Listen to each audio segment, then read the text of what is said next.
All right, now intersex. And I'm going to read this one. A person born with a congenital anomaly of the reproductive and sexual system, with chromosomes, external genitalia, and or internal reproductive systems that are not considered standard for either what we've talked about before as either male or female.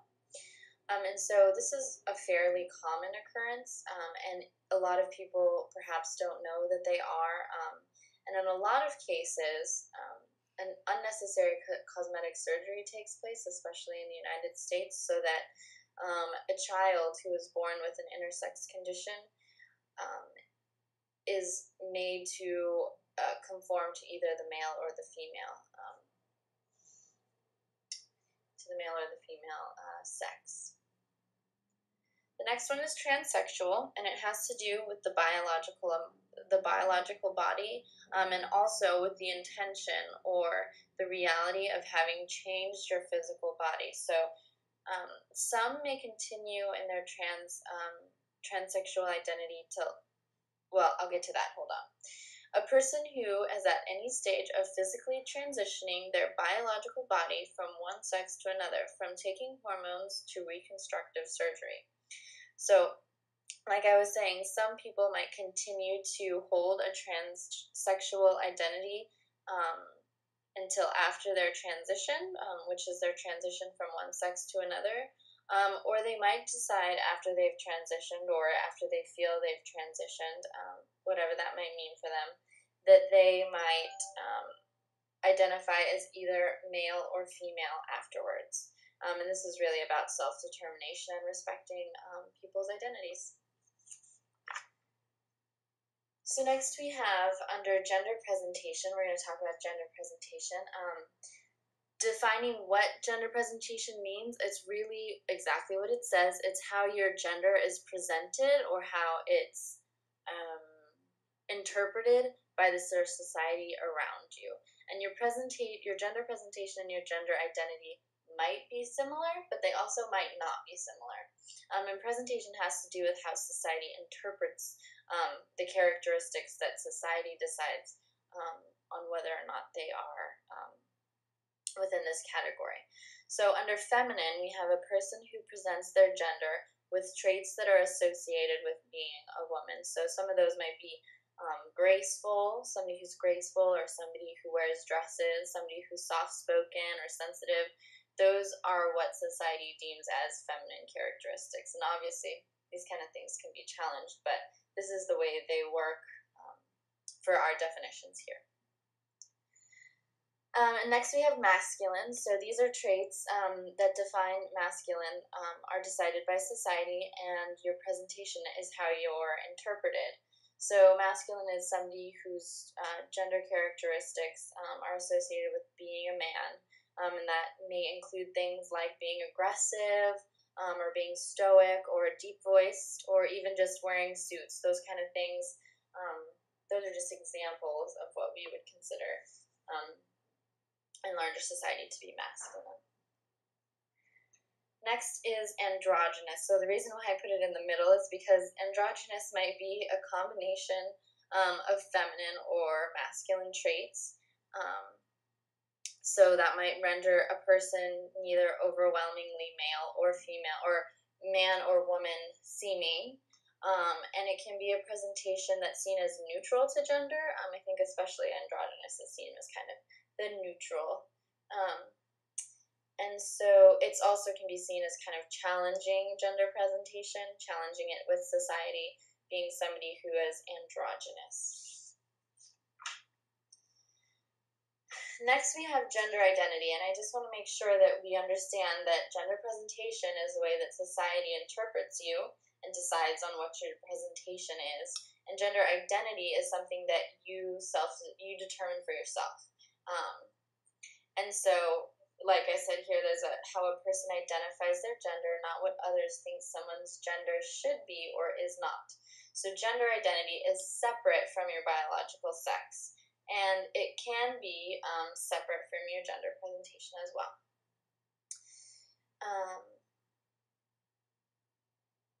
So it's not always that a man is masculine and a woman is feminine. And so we have to challenge the ideas of what gender identity really means.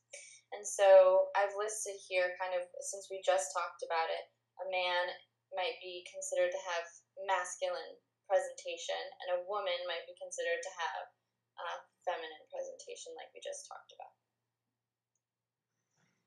So under transgender, I want to stress that this is an umbrella term used to define someone who, one, may not identify as either a man or a woman, or maybe identify themselves on a gender spectrum instead of that gender binary.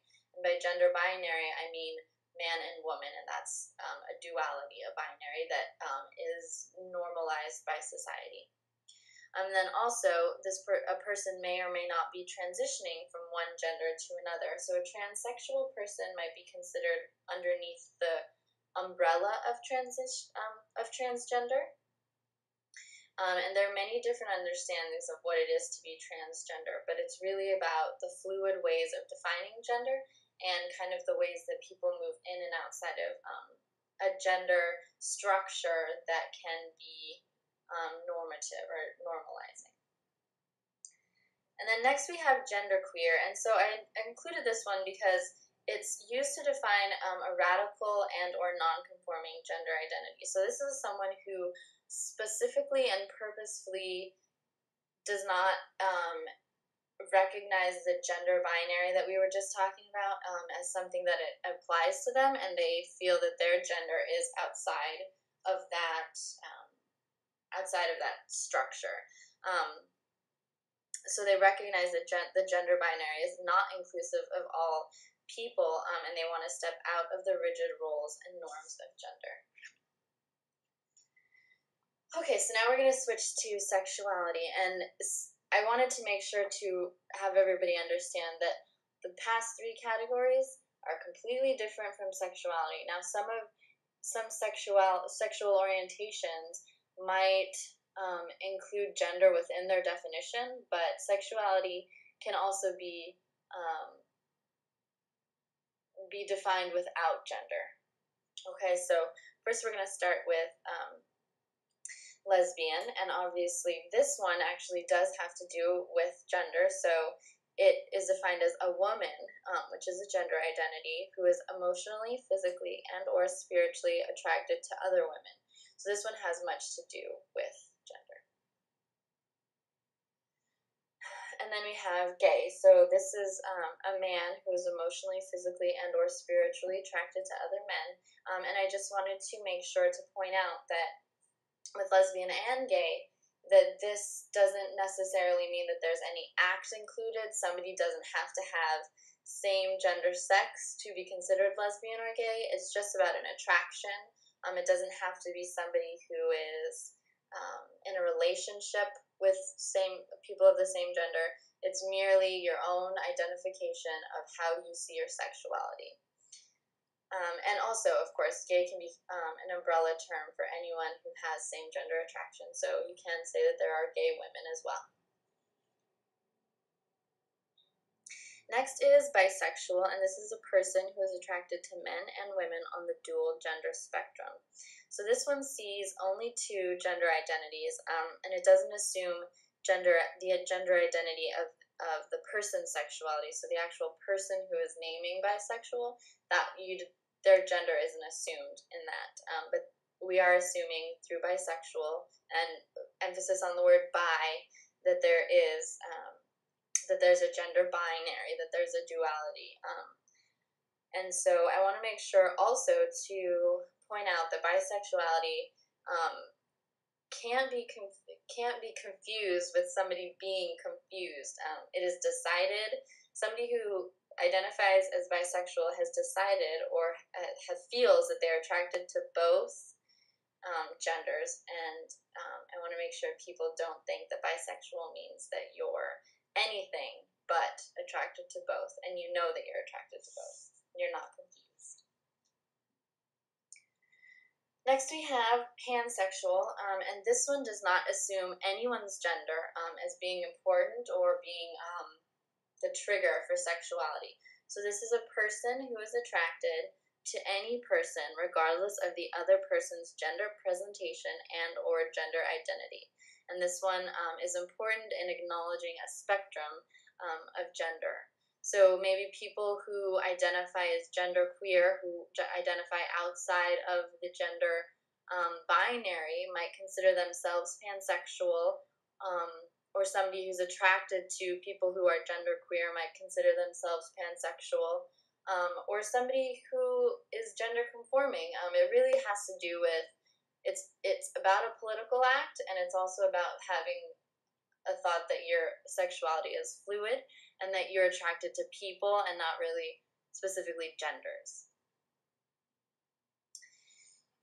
Now, outside of this realm, I've included questioning, and I want to make sure to note that that questioning can fit into many categories for any person at any time in their lives. So somebody can be questioning their sexuality, somebody can be questioning their gender identity, someone can question their gender presentation or their biological sex. Those are all things that kind of fit into a questioning area. And you can do this at any point in your life. And I guess an example is, I might have always identified as a woman, but I can begin to question my gender, 10 years from now.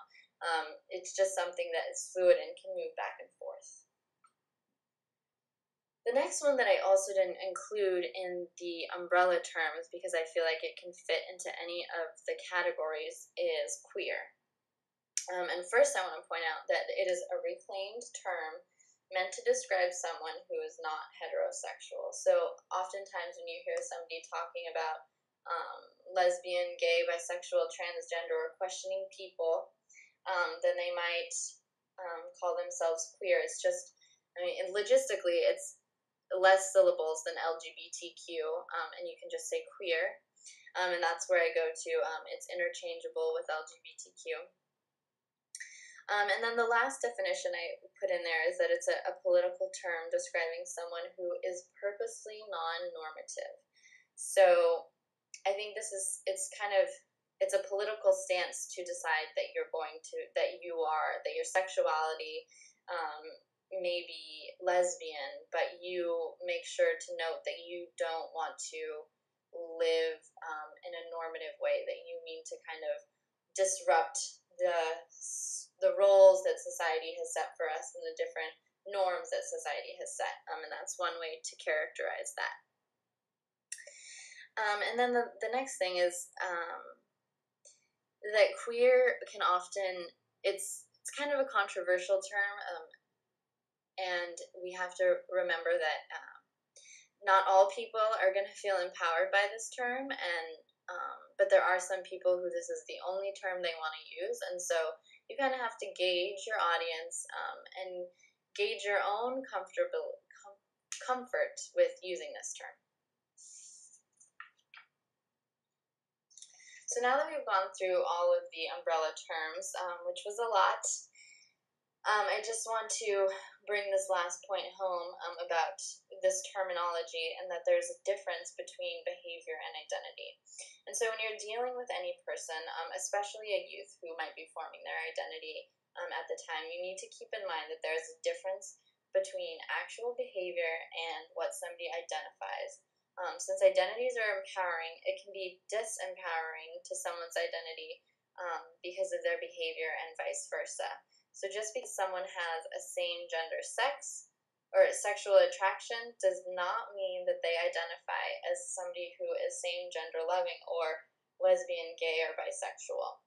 And so some examples that I've listed here is a lesbian who has sex with men. So we've already defined what lesbian means, and really the point that we're hitting home is that your identity can be whatever you say it is, and it doesn't have to be based on your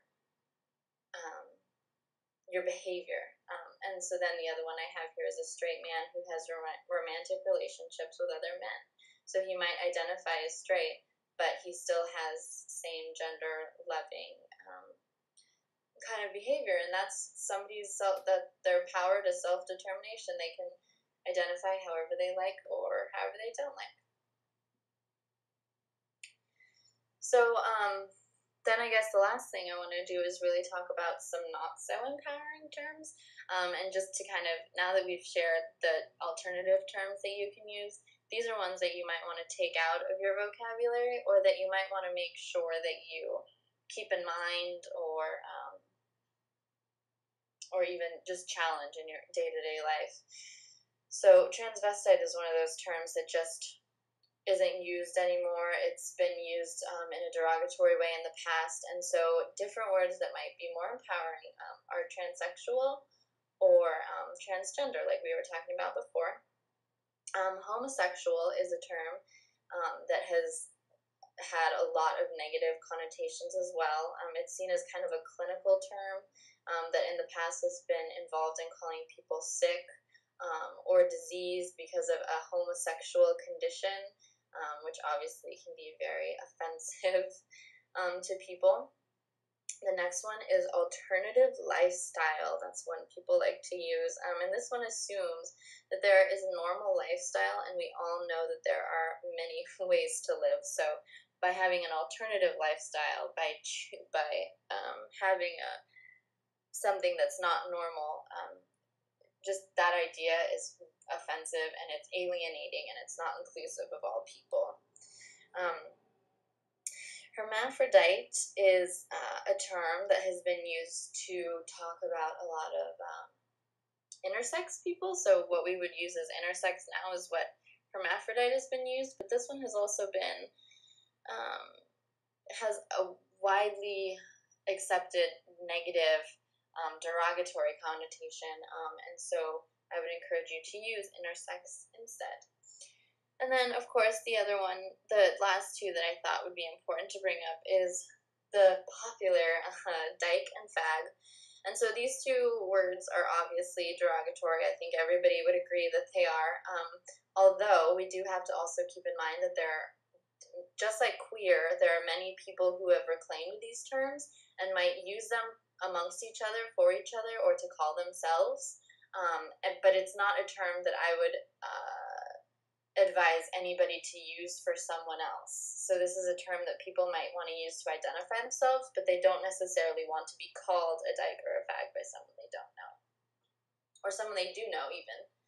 And then, of course, there are plenty of other not so empowering terms, and just to keep them in mind, to take note of them in your day-to-day and try to understand why they're not inclusive or why they're alienating. I think that's the first step in kind of understanding the space around you and the terms that you're using and the way you include people in the things you say. So what can you do now that you know all these terms, or that you're thinking about these terms, or you've started thinking about them? The first thing you can do is to spread the word. So I've listed some resources on the Safe Spaces page that you can look for workshops on language and terms that you can share with people in your center, in your organization. You can create posters or signs that explain empowering language if you're not yet ready to have that dialogue with other people, but you want to be able to share the words, and you can just, put them on the wall as a passive for people to think about on their own. I want to encourage discussion groups on terms and language, and encourage you to just use the words. It takes away the mystery of these words. Just go ahead and say them out loud even. It helps you. They're not so scary. And the reason why they're there is because people want you to use them, because these are the ones that are seen as empowering. And then lastly is teach all staff members. And this is definitely something I'm going to harp about later on in the presentation, so keep your ear open for that. And then I've just listed some other resources that we have for you that are available. Make sure to check out the GLSEN Terminology Match Game, which is a game that can be played with youth or staff members. It's one way to do it that's not so confrontational, and that's a good idea. And then I have the GLAD Media Reference Guide, which is a more in-depth guide if you're looking to send press releases, if you're looking to do any kind of work around using these terms in an official way, or even just writing policies. The GLAD Media Reference Guide is a great place to start. And then lastly, we have our contact information. If you want to look for more resources on any of these things, I encourage you to do so.